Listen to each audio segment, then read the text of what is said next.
What's up, Duke fans, and welcome to another episode of Duke Blue Central. This is an exciting one. Duke is 1-0 as we start the 2024-2025 season off with a very exciting Duke basketball win against the Maine Black Bears. What an exciting day for college basketball. The opening of a season is always one of my favorite days of the year as a sports fan.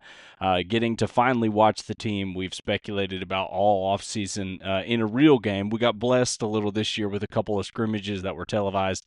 But this is the first one that counts, people.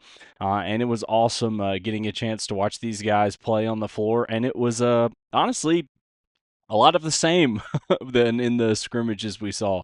Final score ended up being 96-62 Duke. I was hoping we could keep Maine under 60. That was my defensive goal of the game. But nevertheless, I'm happy that Duke scored 96 in a game, a total that felt not impossible to achieve last year. But if we scored 96 points last year, it felt like a miracle game. It's not going to be the case for this year's Duke team. No disrespect to last year's squad, of course. Elite Eight, good achievement. But anyway, this team is so different than last year's team. I was talking to somebody about it after the game, and it was strange because it felt like for the past 2 years, it really felt like Duke was a similar team, and part of that was due to the gift of Kyle Filipowski coming back for a second year. But a lot of the guards, you had Jeremy Roach, you had Tyrese Proctor. They were similar year to year, 2 years in a row, which I know to other teams is common. Feels like you have the same team for 4 years and then you reset. But for Duke, that's very uncommon. Duke is used to turning over a roster and getting new talent in and basically having to relearn the team every year. And that's how it is this year. There were times watching this game where it was like, not in a bad way, Tyrese and Caleb both had good games, but it was like you kind of forgot that you forgot that they were here last year, because they're playing, even though they're the same guys, they're playing such a different role. I mean, this is like we we needed Tyrese Proctor to do so much more on last year's team than we need him to do this year. It's like it felt like we needed him to score 10, 15 a game at times. Or just be perfect defensively and get 10 assists. It felt like so much was on his shoulders, him in particular, because Caleb was a freshman last year, of course. But this year it's just so different. It feels like he's just another piece of a great team instead of like the backbone of it, like he seemed to be, or like he was in parts of the season last year. And that's no disrespect to Tyrese. I think that he should take that in stride. Being, the whole season relies on him a lot less than it feels like it did last year. But let's start out this game with what we need to start out with: Cooper Flagg and Kon Knueppel. Cooper Flagg is, we've talked about him a bunch of times. I've talked about him for years. For the year I've done this show, I've been talking about him since the beginning, almost giving recruiting updates on it. And it was finally time for his debut in Cameron, and he didn't disappoint. I mean, 18, 7 rebounds, 5 assists, 3 steals. Not bad for a college basketball debut at your home court. And he was Cooper Flagg tonight. I mean, like what you saw tonight is a classic Cooper Flagg performance where he just does everything. Defense, he's diving after loose balls on the floor. He's locking guys up. He didn't have any blocks, but he's affecting shots defensively. He's getting steals. He's getting dunks in transitions. He's making the right basketball play. He gets a ton of assists. He led us in assists tonight, which is, by the way, second place Malik Brown. Who saw that coming? But I'm not feeling great about my assist prediction, by the way. I predicted Tyrese Proctor to lead this team in assists. Still think I might still predict that to happen, but Cooper might lead this team in like every stat, but but still, but what a debut for this guy. Just a classic Cooper Flagg. This is what you're going to get night in, night out. And I actually think Cooper Flagg went 0 for 4 from 3 this game. Pretty much all of those shots were decent threes that you're not mad at him taking. There's a world in which, he hits 3 of those, and we're talking about Like we're talking about a 27-point performance from Cooper Flagg with 9 extra points. That would really light up the stat sheet a little bit more. But like he's not gonna go over 4. He's a better shooter than over 4 from three. He makes two of those. We're talking about a different point. He's the leading scorer on the team. But anyway, even regardless of missing threes. Uh, he had a great performance. This is just it's just what you're going to expect from him. We are going to get spoiled this year watching him play. There was a slight scare in the second half where he fell and seemed to hurt his leg a little bit. He instantly was talking and said it was a calf cramp. Uh, and I think he got up on his own power. It looked like was limping a little bit, but didn't look like anything too serious. He didn't come back in, but the game was wildly in hand by then. And then other star of this game, if you're handing out stars of the game, hockey style, uh, you know, the second star of the game, or number one, depending on how you look at it, is Kon Knueppel. And I think, we as kind of avid Duke fans who are watching the scrimmages, looking up videos of practice, like maybe those of you like reading blog posts about the team, we know about Kon Knueppel. Like this wasn't out of the norm. Like this was kind of what we had seen from him already. But to the Duke fan that maybe is a little more casual, only pays attention when the season starts, maybe this is the first time you've even heard of a lot of these guys, or even just to the college basketball fans that want to tune in to Duke games because they're such a big program. Um, People are going to wake up and realize Kon Knueppel is going to be one of the better players, I think, in college basketball this year. I mean, like, he just, I've talked about him a bunch. We're going to talk about him more. He's just so surprising. Like, his development as, like, one of the perhaps top two players on a Duke team that that many analysts are picking to go to the Final Four, even win a title. I just would have never told you the Kon Knueppel was going to be the leading scorer on this team, and that is something that is looking more and more likely every time we see him step onto the court. Um, Again, he had 3 for 8 on threes today, and even with like, there's a world he hits two more of these, and it's not like it's not even surprising. He missed a wide open one in the corner, missed a couple other ones that he would tell you he wants to make. Still 3 for 8, pretty good shooting. Went 8 for 14 overall. Finished with 4 rebounds, 2 assists, and a steal, and 22 points.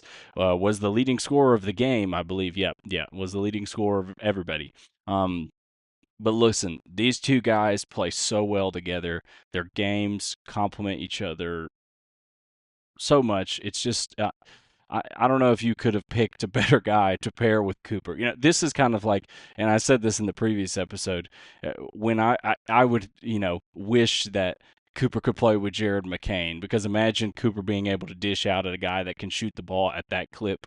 He's got that. It's Kon Knueppel. He's got it. And not only does he shoot, he has motor. He can get inside. He scored plenty of buckets on the inside today, as you see. Like, well, he made only 3 of his 8 made baskets were from 3. He made inside shots. He made layups. He was taking it to the basket when the 3 wasn't there. He was getting plenty of paint touches. He got an offensive rebound in this game. So not only is this a guy that looks like he's going to shoot, I mean, at least 37-38% from 3, higher if he's open, but you also get a guy that's, I think he's 6'7", pretty built for a freshman, and looks to have the work ethic as good as anybody on this team. And they even told a story in the game of a practice where Cooper was kind of slacking off, and Kon was the one who came over and checked him and told him to lock in. And so that's the type of respect I think that Kon commands on this team, and yeah, it's interesting to watch, and it's super fun to watch. Man, when he gets going, this Duke team knows how to feed the hot hand. There were several times in this game where it felt like one player made a shot and instantly when Duke got the ball back, they were looking to put the ball in that player's hands. It happened with Kon in the first half. He started to light it up from three, and everybody in the court knew, okay, this is Kon's time. We're going to give him the ball until he misses or until he gets tired and he's off the court. Then we'll resume as normally scheduled. Same thing happened. A similar thing happened with Sion James. It felt like he got a couple shots to go. Then they were dishing it to him to go down low. Cooper's kind of all over the place, so he's going to have the ball a lot no matter what. Caleb Foster had similar situations. Feels like this Duke team scores in bunches, and they can score fast. And that's another thing. If you watched last year's Duke team, we weren't a fast-playing team. We slowed it down, which is uncommon for Duke. Duke has bucked that trend this year. They're looking to get up the court. They're looking to score. They're looking to get paint touches to kick out to open three. Not a lot of mid-range shooting with this Duke team. About the only guys you're going to see doing it are Cooper Flagg and Tyrese Proctor. Maybe Caleb Foster when he gets a floater that he likes, which I love that shot, by the way. But really, Proctor and Flagg are the only guys you're going to see with the confidence and kind of the permission to pull up and shoot a mid-range jumper. And it's just because, Proctor's shown a proven ability to hit that shot. Cooper's a star player. When you're a star player, you get to take some shots like that, and he's going to make plenty of them, believe me. Kind of like the Paolo syndrome, Paolo Banchero from a few years ago. Everyone felt like he took too many mid-range shots when he could have gone into the basket, and that's probably true, but Paolo was more than able to make those shots. Those are NBA shots, and Cooper's more than willing to make those shots, and he's going to take them. Perhaps at a lower clip. I think he makes great decisions with the basketball. But look, this game starts with highlighting the two Duke stars of the game, and that's Cooper Flagg and Kon Knueppel. But even with all that, an important factor of this game is that Duke had 6 players in double-digit scorings. All of the players I'm about to list had at least 10 points. Kon Knueppel, Cooper Flagg, Caleb Foster, Tyrese Proctor, Sion James, Mason Gillis. There you go. There's your 6. And, man, it felt like Kamen Malawach was going to get 15 when this game started. I think he had Duke's 2 opening baskets. I'm surprised he only finished with 6. This is kind of the first time I've sat down with the box score. Felt like he scored more than that, but, man, it felt at the beginning of the game, it felt like he was going to have an 18-point game. We were kind of running the offense through him and Cooper. But, again, that's 6 guys that have a double-digit scoring. That's at least, if each of them hit 10 points, it's at least 60 points from 6 different players. And 2 of those guys, one of them had 18, one had 22.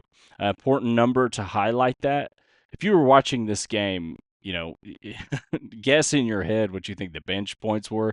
Duke had 29 bench points in this game, which, if you're a fan of Duke and you've watched before, it's just a big number.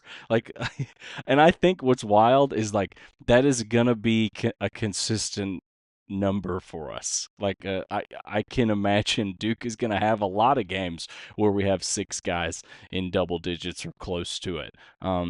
So although this Duke team, you could say it's star power led, do not sleep on the background role players of this team.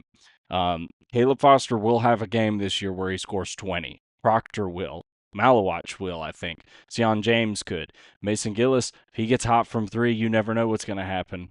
And as far as the other guys, anything can happen. But people are going to focus on the stars of this team as you watch kind of college basketball wake up to Duke over the next few days, especially if we have a good game against Army, especially if Duke goes out and beats Kentucky, which Kentucky looked great today also. They're looking like a scarier team than maybe I had pegged them for. Scoring 100 in their opening game. I don't think it was against anybody huge. But especially if Duke goes out and wins that game, you're going to see a lot of talk about Kon and Cooper. Rightly so. Those guys are amazing, and they're going to lead us all year. But underestimate the rest of this Duke team at your own risk, because there are some absolute dogs on this team that if they were at other schools, they'd be lighting up the box score, and they just happen to be setting aside their own personal stats for a chance to win it all at Duke this season. Guys like Sion James and Mason Gillis just made some great plays. They both, by the way, Sion James finished with 21 minutes, Mason Gillis with 20. We kind of had the the 8-man rotation we predicted in the pregame show with the 5 normal starters and then the 3 guys off the bench. We did get Darren Harris for 3 minutes, Isaiah Evans for 6.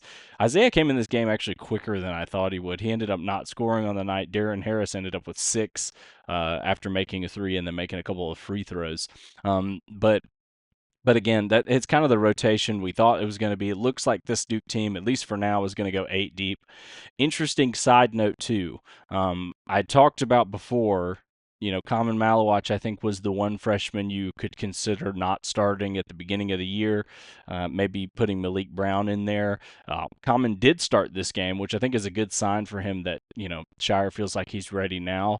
However, Malik Brown out-minutes him in this game. Malawach only played 17 minutes. Malik Brown finished with 22.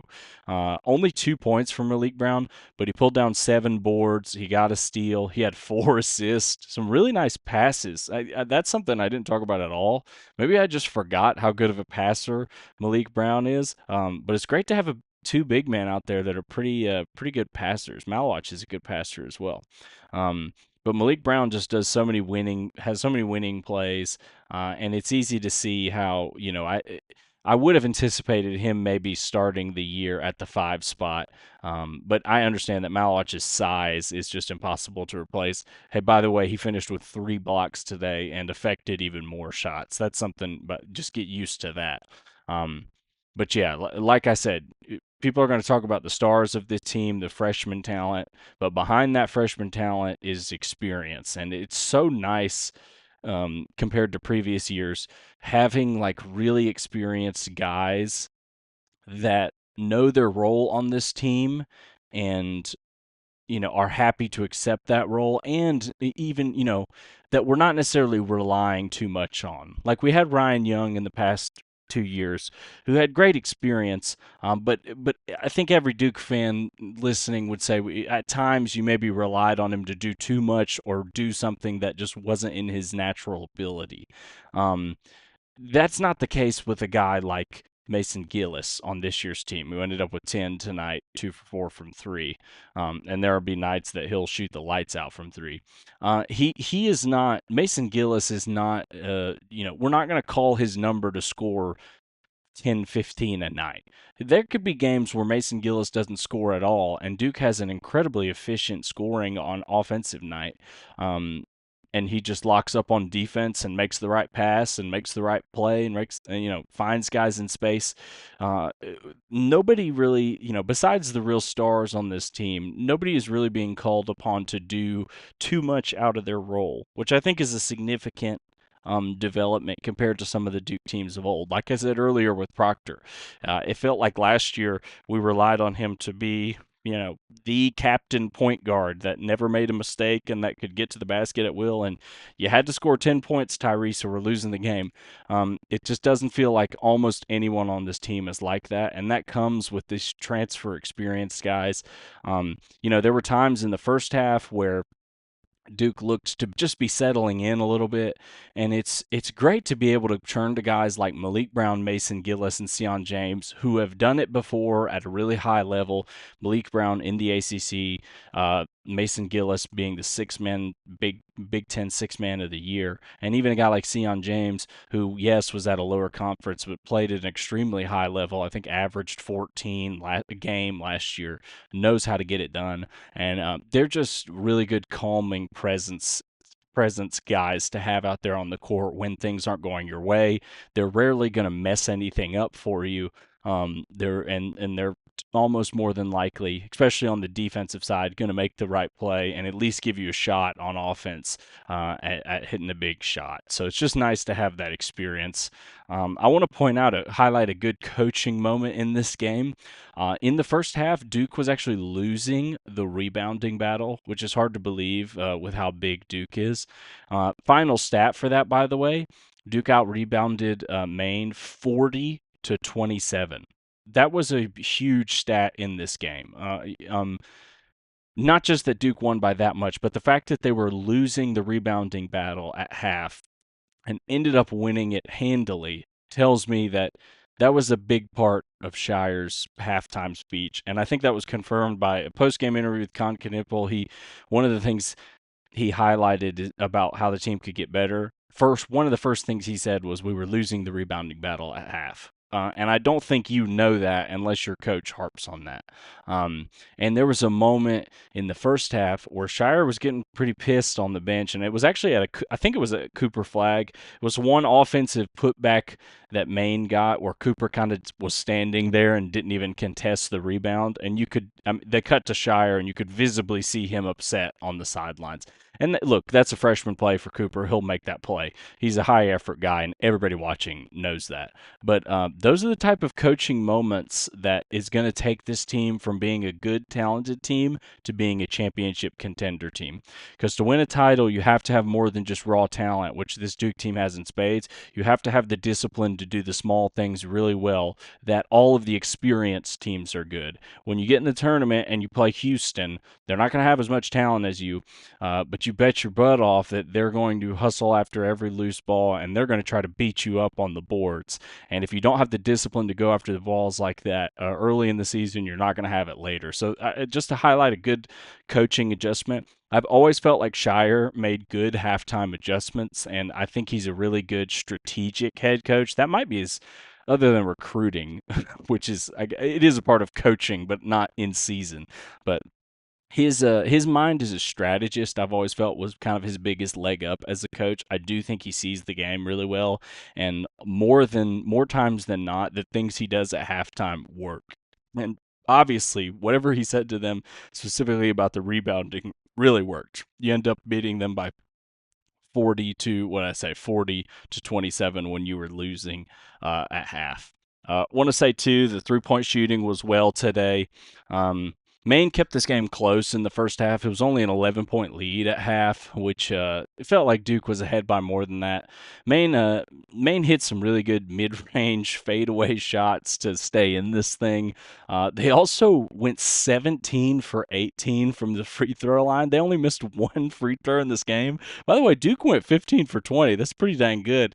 And three of those misses were for, or I think Darren Harris, I think, missed two when he got fouled from a 3-point shot at like garbage time, end of game.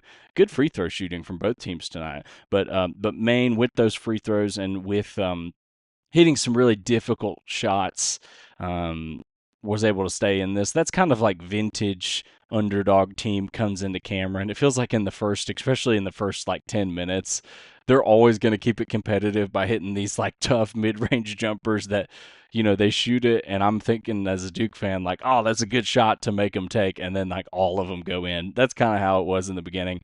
I had a strong feeling that this game was still going to end up being a 30-plus point win at the end of the day. And it was. The means tend to play out. The averages tend to play out in the second half more than they do in the first half. At least is my experience. But Duke's 3-point shooting was solid in this game. First half it wasn't as good. We shot 33%, 5 for 15. Not a like an awful 3-point shooting half. I think 3 of those might have been Kon. Kon's threes. Second half, you go 6 for 14, 42%. Gets you a 37% for the game, which is a good 3-point shooting percentage. But what's wild is like that felt like, maybe I'm crazy in saying this, but like that almost felt like it could be an average Duke shooting night. Like I think there are nights we're going to hit more than this. Like there were some 3-point shots that went down that were contested threes, I think Tyrese and Kon both had and one threes, which is not very common to have 2 of those in a game. There were other threes where Kon was wide open or in the corner, miss. Mason was wide open in the corner, I think twice, and missed. Those are shots that normally go down. Like my point I'm trying to make here is that like a 37% shooting 3-point percentage is a dang good shooting percentage, and that feels like it'll be very reasonable to achieve. And again, like I mentioned earlier, it's a game where Cooper Flagg goes 0 for 4 from 3. The 3-point splits are pretty, like Kon went 3 for 8, Proctor went 3 for 5, Gillis went 2 for 4, Sion hit 1 of 2, Caleb only hit 1, Darren made 1 late in the game. But it's like that. This all feels very like attainable, because it's not like any one player is taking a ton of them. Kon's obviously going to take the most. Like Proctor only takes 5, he hits 3, and I think all 5 of them were catch and shoot threes, which his percentages are vastly higher than when they're off the dribble threes. Like watching this game, it didn't necessarily feel like Duke was like just going crazy from 3, and yet you look at the percentages at the end of the game and it's 37%. Typically a sign of a good 3-point shooting team, which I think this team is obviously going to be. We talked about, scoring fast break points earlier. Duke had 18 fast break points, points off turnovers 19. I'm not sure if they had. Let's see. Yeah, they also had 19 points off turnovers. Kind of surprising. They were able to turn us over a little more than you like. I'll chalk that up to first game of the year. Duke also had 44 points in the paint. It's clear the offensive identity of this team to me is getting touches in the paint and kicking out for an open 3, or just going in and scoring in the paint. It feels like Duke was trying to do that on every possession, regardless of what was happening or who had the ball. Even if it was Kon on the outside, it felt like he needed to get into the paint and kick it out to somebody else, which is a great strategy. I love that for this team, especially when you've got a guy like Cooper who can get inside easily and is such a good passer. But yeah, I think that's all I'm going to give you guys for this one. This is a great win. I thought, Maine's a decent squad. They put up more of a fight than I thought. I thought this was going to be a 100-point game for Duke and maybe only 50 for Maine. But it ends up being, we didn't beat them as bad as we beat ASU in the scrimmage. So hats off to Maine. We've got Army coming up next on Friday. It feels like an eternity. I wish they were playing sooner. But man, it really looks like this Duke team is going to be special. And we'll see when we play some more intense competition. We're really going to ratchet up the intensity and see how much this team is going to score, see how good the defense really is. But yeah, to start the year, we will take this 62-96. We'll take that any day of the week. Thank you guys so much for listening. So pumped to be in another season of Duke basketball. If you want to help out the show, leave out a rating wherever you're listening, or you can follow me over on X at Duke Blue Central. Love interacting with you guys. Keep up the good spirits. Go Blue Devils.